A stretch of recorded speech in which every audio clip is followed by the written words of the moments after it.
question 4 is an evaluation question. So remember what evaluate means. It means I'm going to take these numbers that are given to me, -5 and 4, and I'm going to substitute them into the problem. So I'm going to take the -5 and plug it everywhere I see an A, and I'm going to take the 4 and plug it everywhere I see a B. The first step that you should always, always, always do is rewrite this problem without the variables. So let me take that A, and I'm going to put in a -5. I'm going to put a set of brackets right here. Some people made this mistake. Remember, 3 right next to A means 3 times A. So when I replace A with -5, I'm going to get 3 times -5. And then plus 2, and then I'll just use the brackets, 4.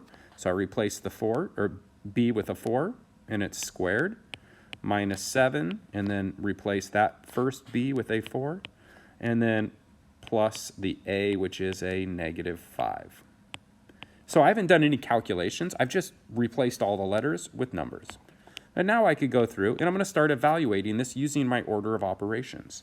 Now in this problem, the first thing that you do, and it's good, try to just do one step at a time. These are really easy to make mistakes on. So remember, for your order of operations, the first thing you do is whatever is inside of the brackets. So in that one, I could do 4 plus -5. And I'm really going to break this down and just do one step at a time to show you. So I'm going to rewrite everything at the beginning. And then inside of that brackets, I've got 4 plus -5, which is a -1. Okay, so that's the first step. The second step, after doing what's inside of the parentheses, is exponents. So I'm going to do 4 squared. Here is the most common mistake people made. The most common mistake was on this problem. We got up to right here, and people looked at this and said, oh, well, I'm going to do 2 times 4 and get 8.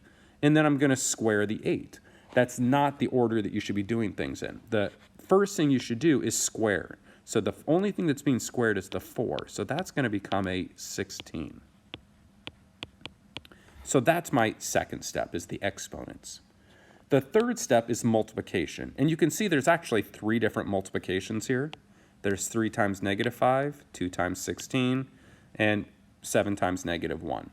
And so let me just do all of those in one step. 3 times -5 is -15, plus 2 times 6, which is 32. And on this one, it might help to change that minus to plus a negative, okay, so we keep track of my signs. So I have -7 times -1 is a +7.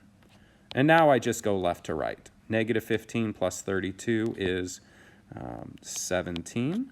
And 17 plus 7 is 24. Most important thing on these, like, show every step. Really break it down. You're less likely to make a mistake, and absolutely show that first step of substitution. So if you got that one wrong, give that question a try. And the correct answer is not there. It is there. The correct answer is 76.